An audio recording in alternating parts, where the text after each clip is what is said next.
things for you to research in order to upgrade your consciousness on the actuality of the politics. Also, the motivations of many of the people in the secret societies who have been operating at North America and promoting their unum sanctum agendas of colonial operations of the hybrid European hegemony around the world. And so, in order to understand the politics that's been operating here, you must have a broader concept of the actual parties that have been deceptively operating at North America, i.e., the Whigamores. Now, for one to more properly comprehend the complexities and the deceptive nature of the political parties operating at North America and under the United States political jurisdiction in these contemporary times, one must have some knowledge about the Whigamore Party. The misinformed people among us are most familiar with the two monopoly protected parties, symbolized by an elephant for the Republicans, which is the Republican Party, and symbolized by a donkey for the Democrats, which is the Democratic Party. Now, these are controlled political schism parties veiled in historical and political deception. While there are other political parties operating at North America, these are not the focus of this treatise, as they have been almost completely excluded from real or actual effective participation via de facto structures, engineered schisms, and the obviously entrenched and anti-constitutional corruption. In context with and in association with the operations of the Whigamores at North America, all neophytes and scholars may and should review the associated political connections to the Napoleonic Wars. Now, these wars spanned the years 1803 to 1815. Also, as a backdrop on the political atmosphere and influences at North America, and the occupational colonization operations, etc., influenced via unum sanctum, review the frauds surrounding the misrepresented and so-called Louisiana Purchase and the wars against the Aboriginal Moors, Al-Moroccans, the true natural people of the land, and review the wars against the Washita, the Dugdamunye, and the ancient ones among the true heirs of the North Gate of Amexem. And now we address some points of interest concerning the Whigamores.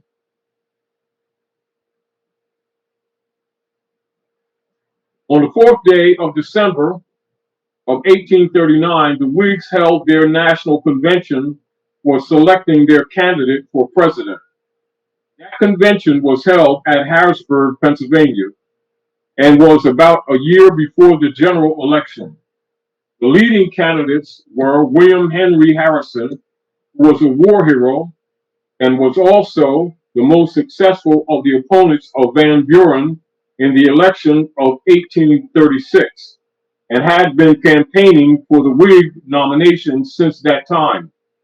Another candidate was General Winfield Scott, who was a war hero of the War of 1812, and who was also known to have been very active in skirmishes with the British in 1837 and 1838. The third candidate was Henry Clay, who was the Whigs' congressional leader and former Speaker of the House. Important notation: to place the political and social reconstruction-oriented acts and concepts into proper perspective, one must be aware that the practice of calling hybrid Europeans of the Paleolithic stock, quote unquote, white people, originated with the Whigamore Party and their social political activities. A Whig is a member of the Patriotic Party during the Revolutionary War period and is a supporter of the revolution.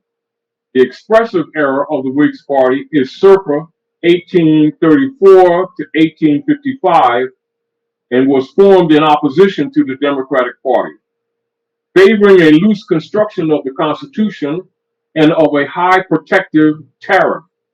In British politics, a Whig is a member of a major political party located at Great Britain, which in general held liberal principles and favored reforms.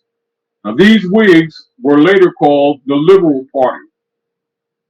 Whigs were also pertaining to or characteristic of members of a band of Scottish rebels and marched on Edinburgh in 1648.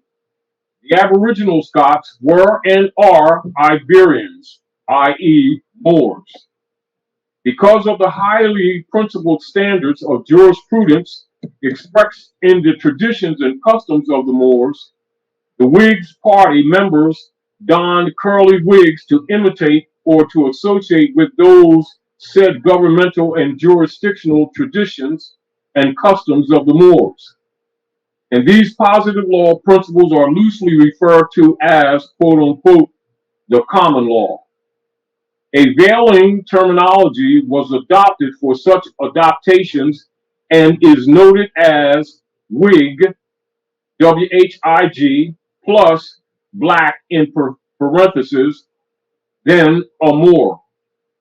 And so when you see the term black or Moor in history, this is where the connotation of black was adjusted to Moors when the word black actually means pale colors, but actually to remove the people of the land from their right of supremacy relative to sovereignty and the people of the land.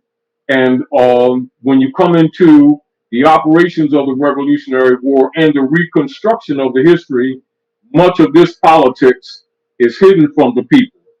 So it is being shared with you tonight so that your concepts would be more attuned with the actuality of what's going on, as well as the motives of those persons who are operating in government, in the banking systems, in the pseudo dogmatic religious orders, all of which have been and are absolutely connected. The Whigs Party had nominated 3 party members as candidates for the presidency for the United States during the election of 1836. And none of these Whig candidates were successful. However, the aspiring participants did not succumb to discouragement. And in 1840, the Whigs Party nominated and supported William Henry Harrison for president, with John Tyler for vice president. This time, the Whigs won the executive office. Unfortunately, William Harrison died after 1 month in the presidential office. Horace Greeley, he's a very important figure that you must always keep in mind to understand the politics of today, including the Republican Party, including the operations, whereas the hybrid Europeans starting at North America began calling themselves white people. Ours really, after giving support and taking part in the and we're going to put it in a context that some of you who are less erudite in jurisprudence can recognize and comprehend in relationship to your rights, your estates, your sentient being, and also to ward off much of the dark corruption that has been placed on humanity by the corrupted priesthood across planet Midgard. Now, as we're talking about land, for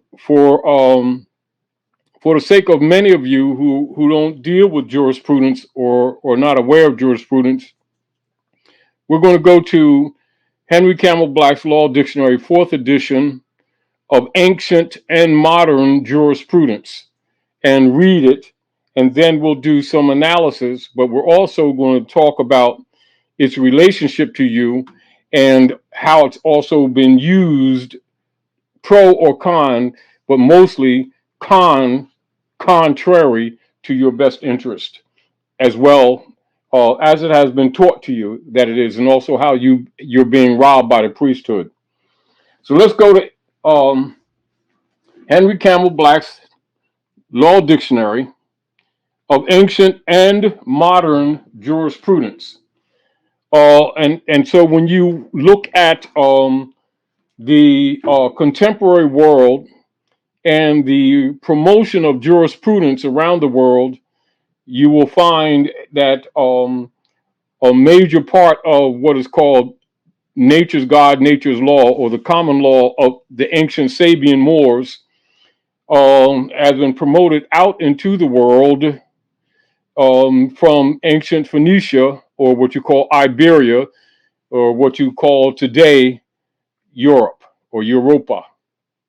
And of course, most people aren't aware of in their geological or geological instructions that what is now called Europe is actually Iberian Peninsula and is actually Phoenicia.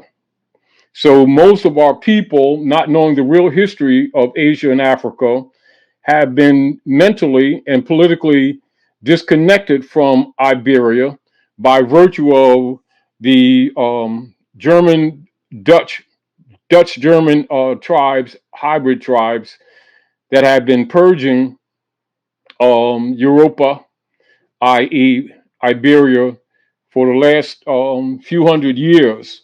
And so the concepts that people have in relationship to Iberia is that it is the homeland of the hybrid Europeans, when in fact that's not true.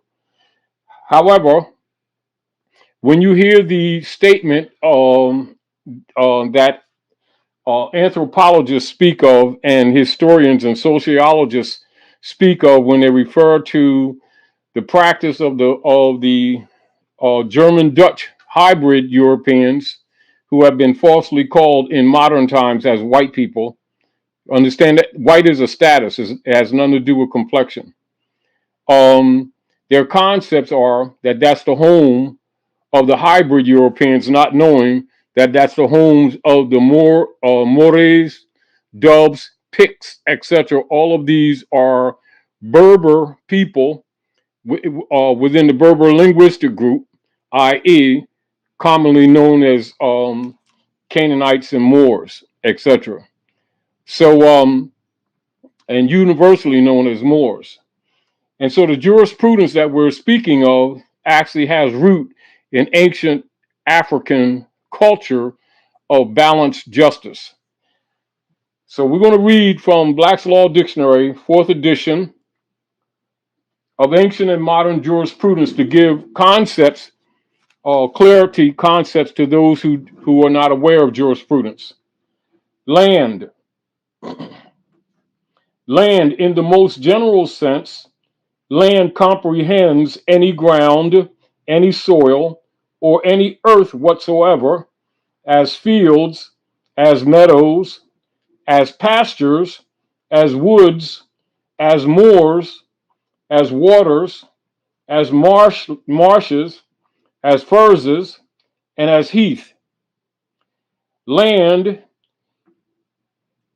in its more limited sense, land denotes the quantity and the character of the interest or estate which the tenant may own in land. And land may include any estate or interest in lands. It may be legal or equitable, and you also may reference easements or incorporeal hereditaments. So incorporeal hereditaments also deal with abstracts. So you can see the concepts that people have of land as they have been taught in general has been actually limited and heavily reduced. Of course, that has its political purpose. So technically, land signifies everything which may be holden, and the term is defined as comprehending all things of a permanent and substantial nature, and even of an unsubstantial provided they be permanent. Now, originally, the term land is used as descriptive of the subject of ownership and not the ownership. The subject of ownership and not the ownership itself. Land includes not only the soil of earth or earth, but also things of a permanent nature, affixed thereto, or found therein, whether by nature, whether as water, trees, grass, herbage, other natural and perennial products, growing crops or trees, minerals under the surface, or by the hand of man, as buildings, fixtures, fences, hedges, bridges, as well as works constructed for use of water, such as dikes, canals, etc. So you can see when you're talking about land, you're also talking about incorporeal things. So you're also talking about traditions and customs of a people who have been established on land, and hereditaments, corporal and incorporeal. So that means inherited things also. So that means the abstract and the concrete. And as you all understand, land, as taught to the masses in general, under the auspices of colonial operations under the John D. Rockefeller institutions and the Frederick T. Gates institutions, which you know in the Western Hemisphere as the General Education Board, limits the concept of land to the people as simply being the soil. And now you know that it's not limited to that. And so also some things that we want to mention to you so that your concepts are clear is the misuse of dogmatic approach to religions for the purpose of blinding people as to how land is used, how it relates to you. As an example, Yahweh, or what you call, some people say Jehovah, YHWH, is actually the elements of the substance of the land and the abstract, essentially earth, air, fire, and water, all things that we build things from. Now, the people are told that that is the God being as an entity, while those who teach it know that it actually is the elements, are the elements, earth, air, fire, and water. Now, and when they mention Allah, they usually think the same way they look at Yahweh or Jehovah as the creator being, when actually Allah is actually the stargate or the gate of the womb or woman herself that brings life to the planet. And therefore, in the reality, the purity of woman and the principle of the divine womb is the only gateway by the physicality, by which the physicality of man manifests on this earth. So therefore, whatever the state of mind of woman, whatever the condition that woman or the womb is in, has much to do with the product that she produces, or what, or and how what she brings to the gates of heaven, or to the earth, what they are, how they manifest, part of what the destiny of the being or the manifest is. And thus, whatever is born of woman has, in many ways, you might say, must submit to the will of Allah, because she is the creator of the physical form. And so when the priesthood usually teaches about Yahweh and Allah, they will teach the masses that these are different gods, yet the same God type thing, when actually all of these are aspects of the creative forces, etc., and not, and more in the transitive compartment of linguistic communication than actually the concept of the physical God's concepts that are taught to the masses for control purposes. And this is again why the priesthood will teach these different aspects of life and forms of life and that which makes up life in the both the abstract, or what people call the ethereal world, and some refer to it as the spiritual world, and then the three-dimensional physical world, etc. And all of it has relationship, but absolutely less so in the concepts that have been taught to the masses. And the masses, for the most part, are not aware that the priesthood, for the most part, is dirty, and that they have actually put the world in darkness for their own personal means. It's another reason why we're talking about land. And then you must also look at sea.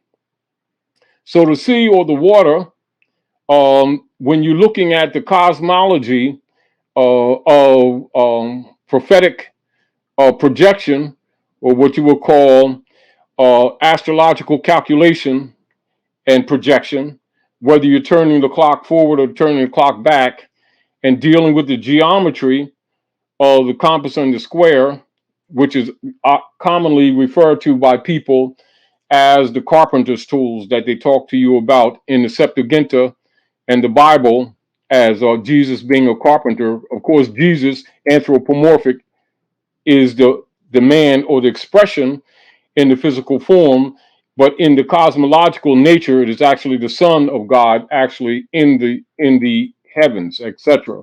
And of course, the transits of the sun, and of course, the geometric calculations and positionings, or what you call the calculations of the position of the sun, the cycle placement of the sun in relationship to the cycle placement of the moon and the earth, and our calculations of cause and effect.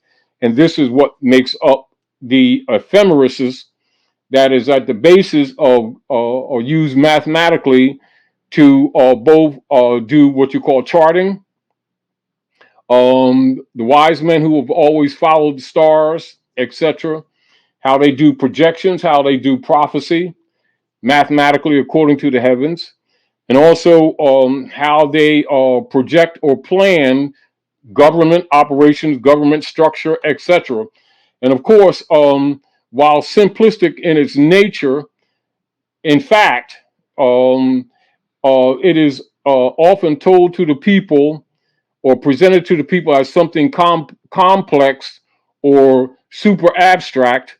And so they just give some of that knowledge to the people in the anthropomorphic formats that they project in dogmatic religion. As most of you know, even when they're talking about the seven sisters, etc., or Santa Claus's sleigh, you're simply talking about the lead star, which is, or they're making reference to the lead star, Sirius, often referred to as the dog star, and also Rudolph the reindeer's nose, etc. That's for children, but actually they're talking about Sirius, the dog star. And of course, that has much to do with cosmological culture on Earth. And this is also used as a guide, also for navigation and operations on Midgard, etc., and also for traveling even when you're on the waters. Now, in reference to waters, with the Dark Priesthood using or misusing or misrepresenting Asiatic African culture and cosmology, Gnostic philosophies that actually is the foundation of the world's religions, for the sake of them continuing their corruption and power, or on Midgard Earth. And this is where you will see where the Bible references the priesthood as claiming to be God, sitting themselves on the throne of God, claiming to be God, etc. And most of their activities are constructed around that political philosophy for ruling and abusing humanity. And then from an anthropomorphic perspective, as Abdul makes its way in the cycle of the cosmos with the entering of the Aquarian cycle or the Aquarian constellation. Therefore, you have what they call Jesus or justice comes again to bring justice. And so, from a philosophical point of view, for teaching, they will say Jesus means justice. Even though we know that there's no J in ancient Urdu or Berber linguistics, etc. You would say Yah, or the J would not exist until operative in linguistic form in the 1500s, lightly, and then more defined in the 1700s, etc. And so when people who know linguistics or have some knowledge of etymology and orthology, you will often hear them say, from a scholarly point of view, that there was no Jesus. What they're talking about, if there was no J operative in linguistic form 2,000 years ago, there would not be there would be no Jesus. What they're really talking about and what they're saying is actually that the Yah or the J is misrepresented, and they're not telling the truth about the anthropomorphic presentment of actually the eclipses of the sun, and the equinoxes of the sun, pardon me, and it's in its transits, etc., by which they navigate or formulate government, i.e., civilization.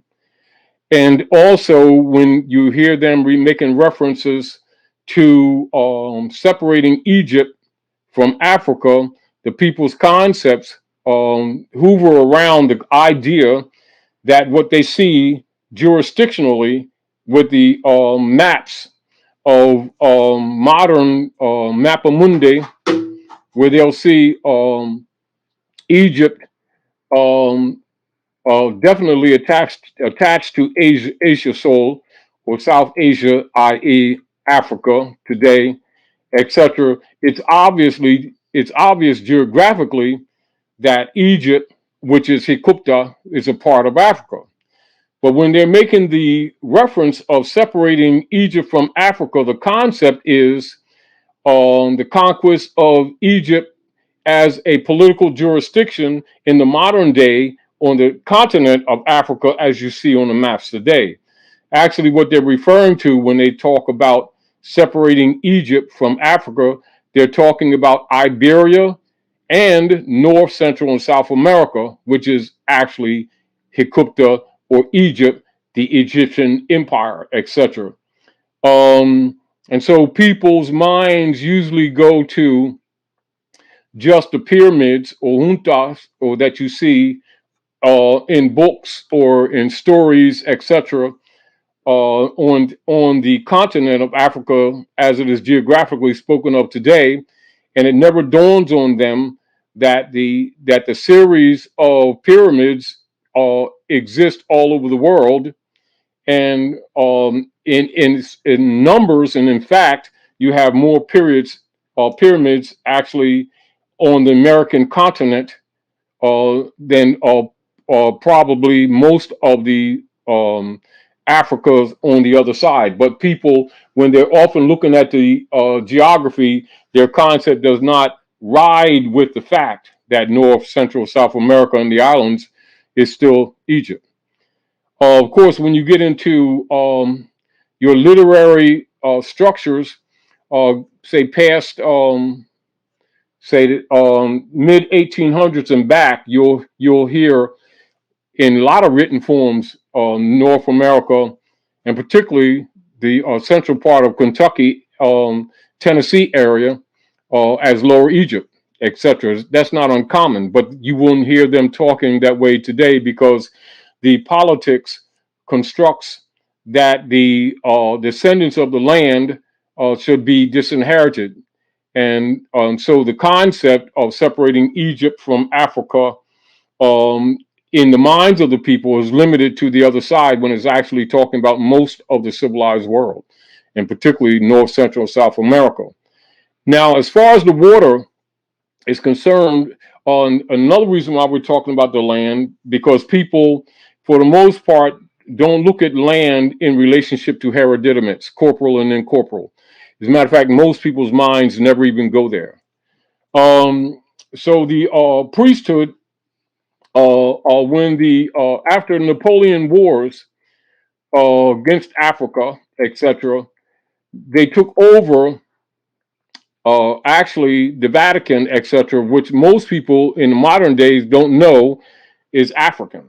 Their concepts have been that the Vatican's origin is with the hybrid Germanic tribes, when in fact it was not and is not. It was actually taken over. And the same structures of the Vatican, etc., you will find the same geographical or and architectural structures in Timbuktu, etc. So when the people see the Vatican in Iberia, you know, their concepts have been, according to Rockefeller instructions, that is hybrid Europeans. And many of our people don't know that when you're talking African history, you're talking Iberia too. So there's a mental disconnect. So the reclaiming of that which is the inherited right of the Picts and the Moors, etc., is indeed also the Vatican. So you have actually in the modern contemporary world where hybrid Germanic tribes have actually taken over the lands and the estates and the hereditaments of the Moors and have been claiming to be Moors. This is where you see, like in the Bible, as an example, in John 8:44, when the anthropomorphic Jesus says to the hybrids, say that if you were Abraham's children, you claim to be Abraham's children, yet if you were Abraham's children, you would do the works of Abraham, but you seek to kill me, a man who is telling you the truth. And then he goes on to say that you are of your father the devil, and the lust of your father ye will do. He was a murderer from the beginning, and abides not in the truth. And when he speaketh a lie, he speaketh of his own kind.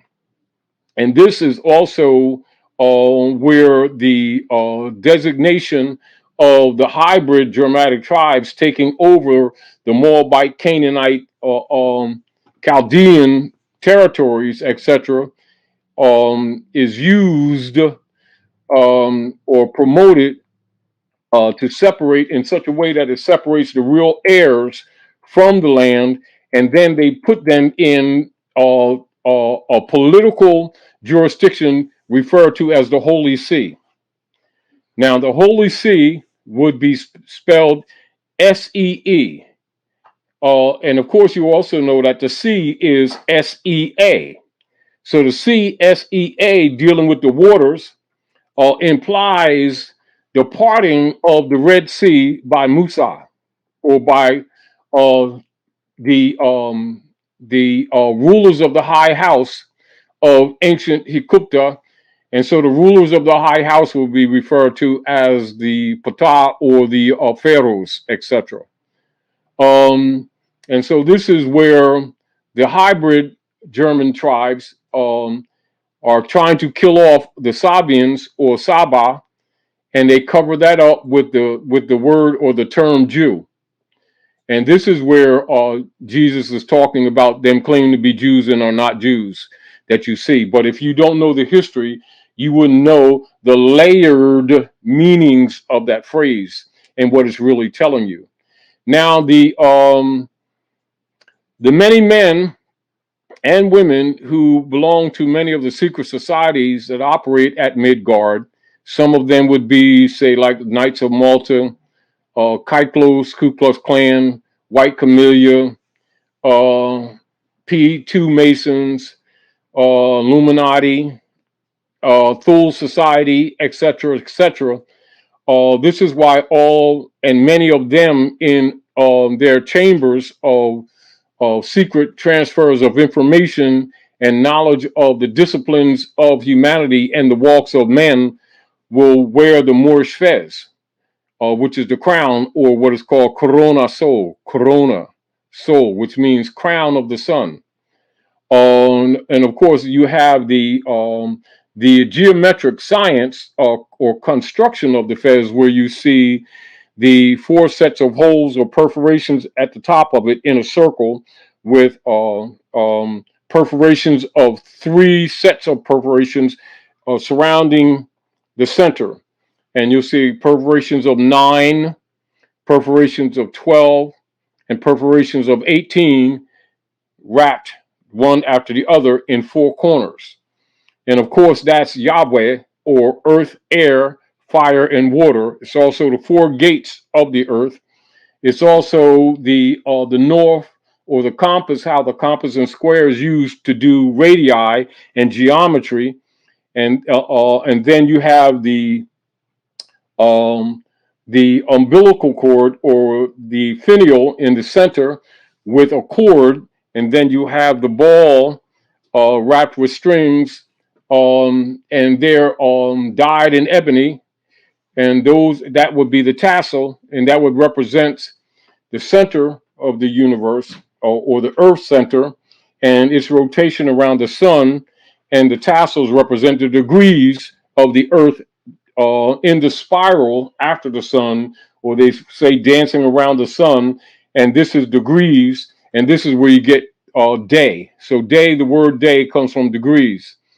And as the earth dances or spirals behind the sun, you have in its rotationary movement, the dark, or the day, and the light. And so the ephemeris and your calendars, or your cycle placements, etc., that makes up what you call calendars, are generated or calculated by the study of the geometry of the position of the earth in its cycle spiraling behind the sun, where people will say the earth goes around the sun when actually it spirals behind the sun. And as the earth is spiraling behind the sun, the moon spirals around the earth sequentially, um, in a rotation, whereas one side of the moon always shows to the earth.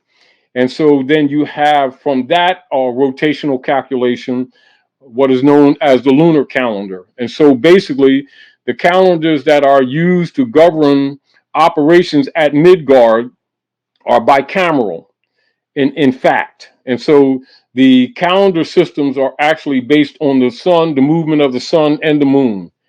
And so, and then you have in different areas of Midgard, or the earth, you will see different peoples based on their positions on the earth that have practiced in some areas more leaning to the lunar calendar, and in some in your more modern or contemporary operations, making the people only aware of the sun or solar calendar, when actually the operations are bicameral.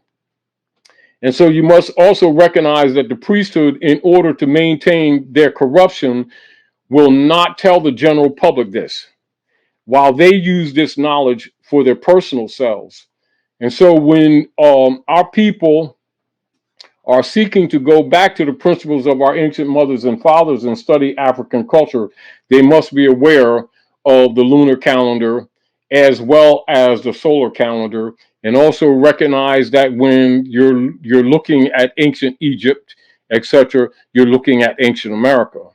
And so in order to cut the people's knowledge off of ancient America, they will not tell the people that America is ancient Egypt. And not just on the other side. Those are connected. And that the soil of the Gulf of Mexico and of the land of flowers that you call Florida, etc., and the coast of Carolina, North, Central, or South Georgia, etc., those areas are, the soil is identical, absolutely identical to the soils of North Africa on the other side. Um, so they don't want people to know that there was a connection before the great shift, or the great cocoa plate shift, or what they call in the reconstructed history as the continental drift.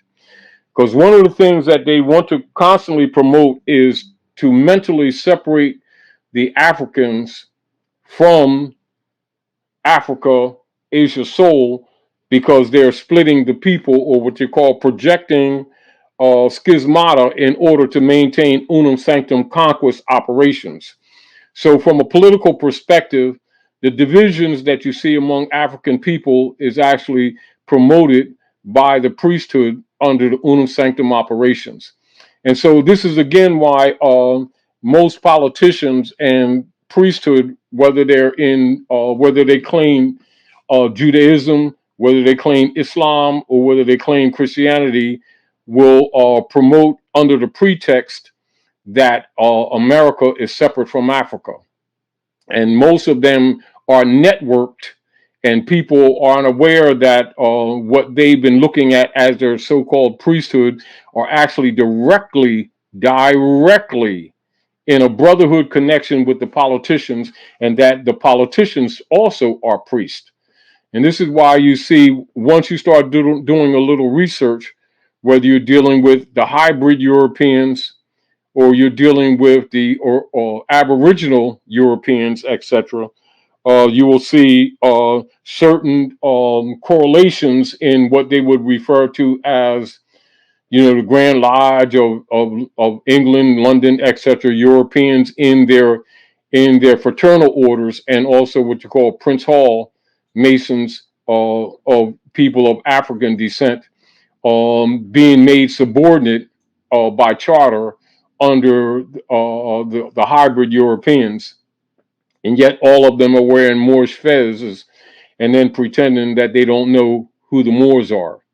And whenever they make reference to the Moors, the founders of civilization, in a public forum, they will always call them black, or they'll call us Indians, etc. Now, when they make reference to the Moors as Indians, understand they're talking about the Naga, or the high priest order coming from ancient Eritrea, where your first churches were. They'll tell the people that the first churches, etc., was in Abyssinia, or what you call Ethiopia. Ethiopia, but actually your first churches were in Eritrea, and you'll find that in your Bible, in the book in Acts, for those who doubt what I just now said to you. And of course, church does not mean the building in the sense that the people have been told. Church actually comes from the ancient Samskrita or Samskrita. They'll say Sanskrit, which is church, which is the great circle, which is really the zodiac, which is also commonly referred to as the geometric calculations and workings of Isis and Horus, or the study of Isis and Horus in the nature of the beings on the planet, and the founding of civilization and the walk of man, also referred to as mother and son, also referred as masonry in the modern world. And so one of the reasons why the priesthood also promote a negative view of mother and son study or masonry is because they don't want the people to look at it objectively and find out that the priesthood have actually been lying to the people, and that the demonology that humanity has been suffering from didn't come from some mystical devil. It actually came from the corrupt and organized priesthood, irregardless of what versions they claim. And of course, this dirtiness and corruption, by virtue of fact and by default, logically plays out in the political realm.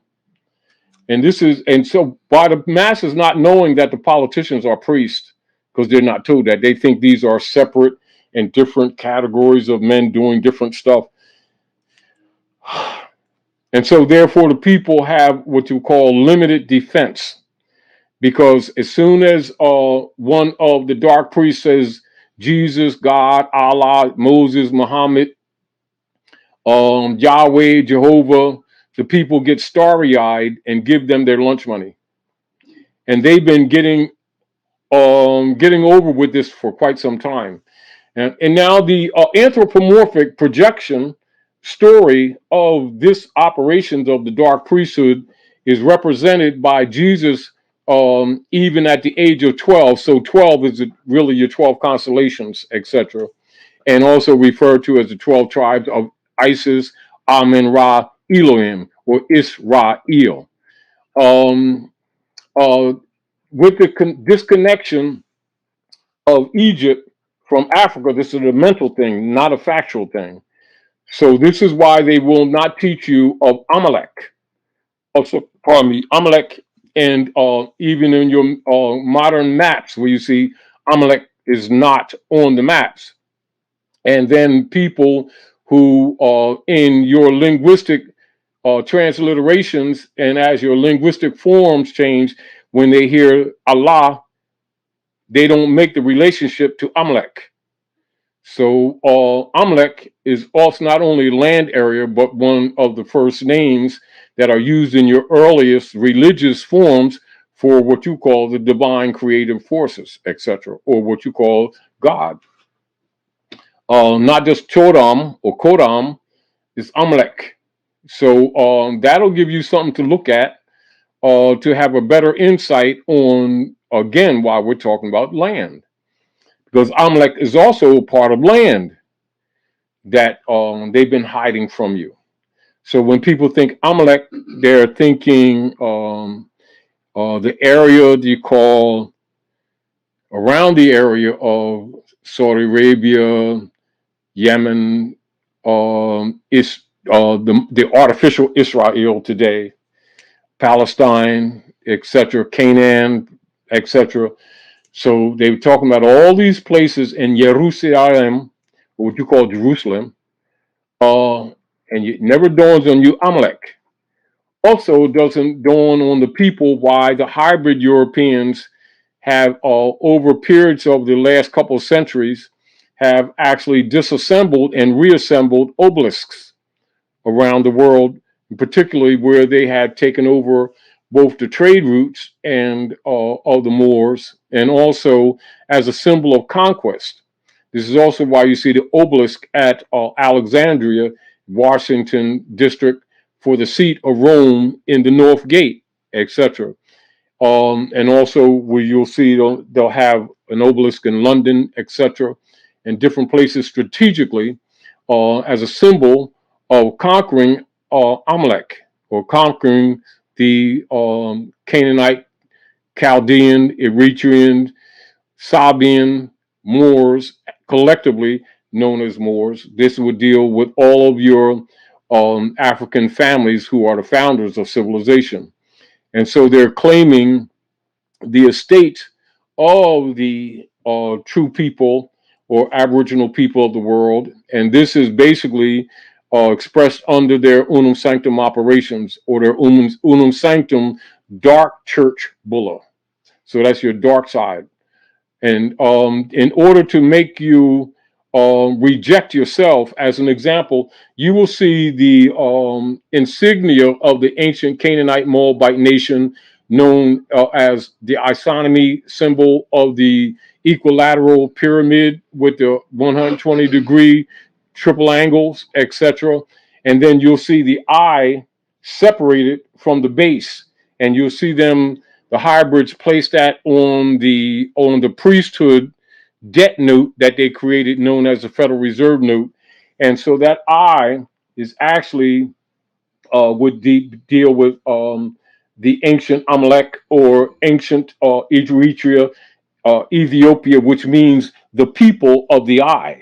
And of course, by the consciousness of the people now being divided, so Ethiopia, it also implies that they have divided the consciousness of the people. So you'll see the eye separated on the pyramid on the debt note, where the priest of dark priesthood of Midgard have claimed the rights of all humanity, etc. But yet, when you do the research into ancient Africa, Central America, South America, where you'll see in stone all over the place, you will not see the people of the eye separated from the base of the pyramid. Interesting. In the Bible, they talk about the fact that the Amalekites were not mentioned in the Genesis 10 table of nations, but they're referred to as, quote unquote, first among the nations. So Amalekites are Amalek. That's what I'm saying. That's what I'm saying. But they're not referred to in the Genesis 10 table of nations, but they are they are called the first among nations. So now here we go. Now this is, a lot of times, one of the reasons I wanted to read chapter 8 of the Sikh Silent Brotherhood, because it really tells you about the corruption of the priesthood. That's what that chapter is about. And also, this is basically where Jesus is really calling them a fraud. And whereas, like, say, when they talk about the Jesus and the injustice done and the sacrifice of Jesus, the Lamb, etc., the people's concepts is, oh, the devil did this to the good Jesus. And they keep projecting that so that the people don't pay attention to, but a child can recognize it. That it wasn't some mystical devil that did this. It was the priesthood. See, but the priesthood have made this practice. Look at the devil over there. And the devil did this. And the devil did that. And it's the priesthood that murdered all the prophets. It is the priesthood that tortured the women and took their estates for the church. It is the priesthood that murdered women, indigenous women here on this side of Africa, in all the cities called Salam. And they call them witches of Salam. They even people travel from around the world to New Jersey, Shakyabi, that's Shakyabi territory, to even look at a tree that they preserved where they hung a lot of women. Oh, yeah. That's why. And we have many cities in the north, also in Massachusetts, different places. And this is where they did mass murders and tortures of women. And so people here don't know that the wealth of the Constantine order that they call the church today, which is really Constantinians, actually come from the murdering of Aboriginal women. Because in African culture, as you already know, the inheritance is passed down through a matriarchy, through the woman. This is why, like, if you study African people here, and you start when you go into the tribal garbs, whether you go on that side or you go on this side, you'll see the headdress is always dressed with silver, coins and gold coins, and jewels. Even when they do the matrimony, you'll see the crescent style in the headdress, representing the crescent moon that controls the womb, and the sun, etc. And you'll see a commonality on both sides. All you need to do is start examining actually the culture and the customs, and you'll see the relativity on both sides. This is again why, particularly in the North or in North America, that they disallow the people to actually study cultural dress customs because they would recognize the correlation. Proverbs 31, we always talk about, the Proverbs 31 woman, but in Proverbs 31 verse, the famous line is, who can find a virtuous woman? But 31 verse, what is it? Verse 16, she considereth a field and buyeth it. With the fruit of her hands, she planted a vineyard. She, says she girded her loin with strength and strengthened her arms. It says her husband, when you get down to the end, it says that basically her husband is at the gate with the other ones marveling over what the woman says, but the woman buys the field. The woman owns the land. Now, let's look at this. Let's look at this. Hereditaments. Her. Inheritances. Her. Yes. Yeah. Heritage. It's even in the language. Right. But again, we've been made biased by the priesthood because the priesthood is rooted in the dominance of the patriarchy, which conquered the Moors. So this is why the priesthood, as we talked about before, and which is obvious, is evidence for all to see, why there's always controversy. Who are the body?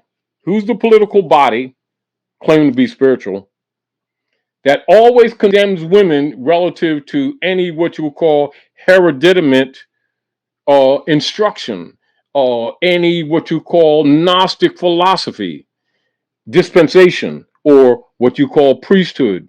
It comes from the Vatican of the Constantine order. And so you'll see the sons or the men who follow Constantine always push the feminine principle out of the priesthood. Why? Because that's the root of spiritual governance. When divinely it comes to woman, it's not to reject the sons. We're talking about the workings of nature. Right. And so people have trusted the priesthood to actually guide them when actually the priesthood is absolutely and extremely and corrupt. Now, who are the greatest supporters of the priesthood? Women. There you go. Now that's why they're entrenched. Because they still govern. See, whatever women determine, that's what society is going to be. Women will start a church and put a man in charge. Even if they have, say, a lodge, right?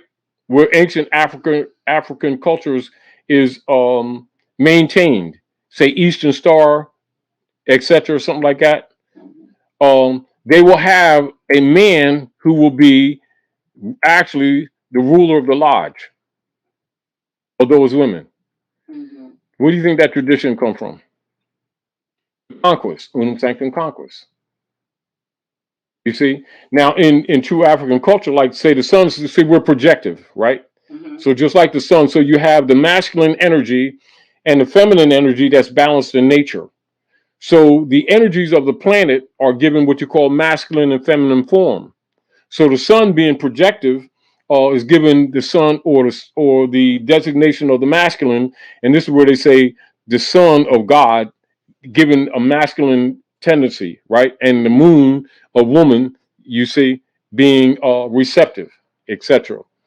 Um, and so there's a balance, if you get the point. If you get the point. Now, you know that that's anthropomorphic in its nature, but all creative things are actually in the nature of the womb. You know, so all things come through the gates of heaven only through the womb. This is why, like in ancient Central South America, you will have the sistrum or the ankh, Mm-hmm. and also on that side you also have the ankh. So the ankh is a geometric construction of the uterus, the fallopian tubes, and the birth canal. So that is that is a geometric construction of the Holy Cross or the cross of the Son that brings life. See, so you have, and even when you deal with the great circle for instruction, the church is designed like that. And so the uterus would be the rostrum, and you would have what is called a cinquefoil window constructed, and that would be above or behind the rostrum. When the sun shines, it would also do what you would call a cycle position or cycle placement, and it's actually a clock. And the rostrum will be the reference point, and then on both sides you would have the pews. Those are the fallopian tubes, and then the aisle is the birth canal. This is why most of the time when you see the old churches, if they didn't dress the doors or the gateway, and they usually would never be a single door, would usually be a double door. So that would represent the masculine and feminine side. It is also the opening, yes, if you will, because I was just on a show where we talked about that, and the vestibule, they would call the vestibule, was also significant of Vesica Pisces. Yes. The ithacus that many Christians ride around on the back of the cars to signify they're Christians actually is the sign of the uterus or the womb, the opening. Of course. And this is also why very often, if they don't use say, if they don't use what you call valuable or what you call precious woods for the construction of the doors, if there's ordinary woods, according to how elaborate they make the great circle or the church, right? And understand the church is the cross. Right. The church is not the building. The church is the cross. All right. They will paint the doors red for blood.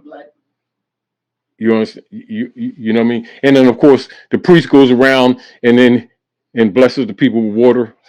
You get the whole point? Yes. And the cinquefoil, which means 5 lights. So this is why, like you'll see in your churches, the sink for a window will usually be in like a flower form with either 5 points or either 12 or 9 or 7, but generally 5. But within that construct, you will always see the 5 sinker or 5. And it's And of course, symbolic. that's the gate. That's And the it's gate. symbolic, and that's the thing. And There's a lot of symbolism that in the that's architecture, been covered up and over with this sense of supposedly spirituality, which is really symbolic of other things that are more natural. let's talk about this. All right. This is why the priesthood will not explain to the masses in general that the symbolisms are often taught in anthropomorphic format. So when they're talking about, say, the house of David, Jesus comes from the house of David.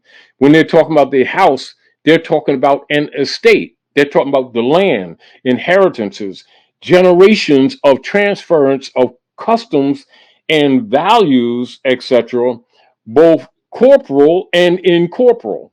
And this is again why we're talking about land, because people's concepts when they're talking about land is simply the aggregate soil, and it's not limited to that.